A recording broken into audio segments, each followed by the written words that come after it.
All right, so as they reach the mess hall, Pike and Una discuss the allegations against Spock, which Una has used the time on the Enterprise to look into the space dock and find some clues.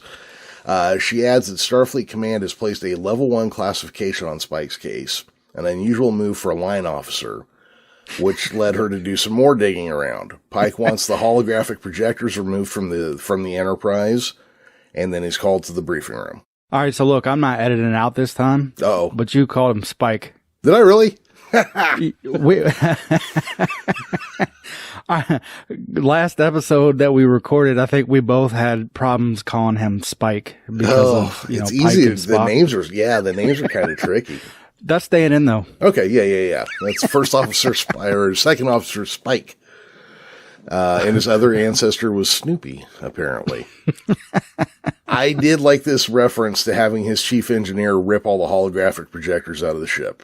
So I have made reference to Battlestar a bunch. And in fact, even going back to our episode on the first episode of this season, I even referenced Battlestar. But this is a Captain Adama move where, if you know anything about the reimagined Battlestar, they kind of don't allow any network systems on their ship. This seems like another iteration of that kind of thing. Yeah, I remember the couple episodes of Battlestar Galactica I watched. They had like old school telephones. Oh, those are telephones that you will find in real life submarines and ships right now. Yeah. And they also had point to point text communication where it would print out on a piece of paper. Yeah. And if you remember in the miniseries, the Secretary of Education comes on board and has like basically a BlackBerry type cell phone. And he's like, nah, you ain't bringing that on board. That's a network system.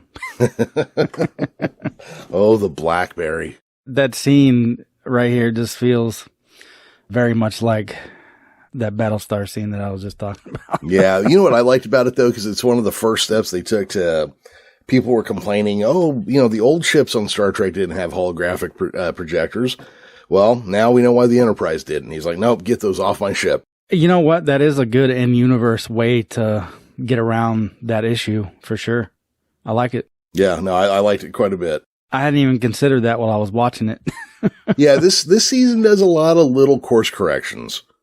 None that really beat you over the head until you get to the very end. But a lot of little steps here and there just to kind of go like, okay, we heard you. It's not like the original series, so we'll bring it a little closer in. What do you say?